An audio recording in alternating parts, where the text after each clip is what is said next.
আমরা এখন আসছি হচ্ছে এই যে লাউয়ের যে ডগা, মানে মেইন যে ডগাটা, ওর মাথা কেটে দিতে হবে, নাইলে যে লাউগুলো আসে ওগুলো দাঁড়ায় না। এর জন্য হচ্ছে এই যে টনিবু লাউয়ের যে মেইন আগাটা, ওইটা হচ্ছে কাটার জন্য আমরা এই আমাদের যে মিনি প্রজেক্ট আছে সেই মিনি প্রজেক্টে আসছি।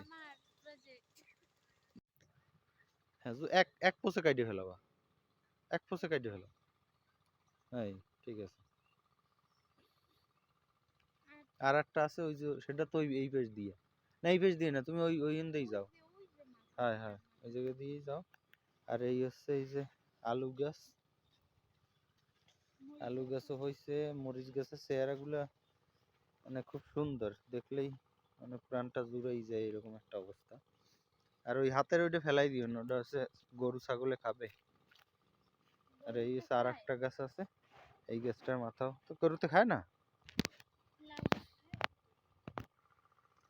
এই হাতে পাইছে এবার।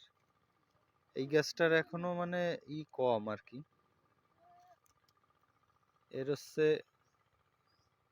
এই যে পুরো গাছটা, হ্যাঁ হ্যাঁ, ওই জায়গা দিয়ে এক পোষে কাটে ফেলো। হ্যাঁ, ঠিক আছে। এবার ওই মাথাটা কাটলে হবে কি, পিছনের যে গোড়ার শাখাগুলো আছে, টেংরি গুলো বেরোবে, এবং টেংরির মাথায় ওই যে এই লাউ দেখা যাচ্ছে, ওই লাউগুলো আর কি তাড়াতাড়ি দাঁড়াবে। ওই যে দেখা যাচ্ছে এই যে এই যে এগুলো দাঁড়ায় না, এগুলো আগা কাটে না দিলে দাঁড়ায় না। এই যে লাউ আসছে,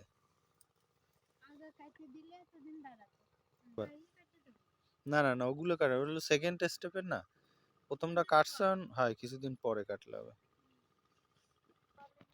এবার ইচ্ছা আছে এই যে যে পুকুরটা, এই পুকুরটায় মাছ চাষ করব। অবশ্য এই মুহূর্তে হচ্ছে যত মাছ ছিল সেগুলো সব ধরা হয়ে গেছে। এখন হচ্ছে পুকুরটায় জল আবার হইছে, এই জলটা পুরো সেচ দিয়ে তারপর এই মাটিটা একটু শুকিয়ে চুন টুন দিয়ে রেডি করে রাখতে হবে।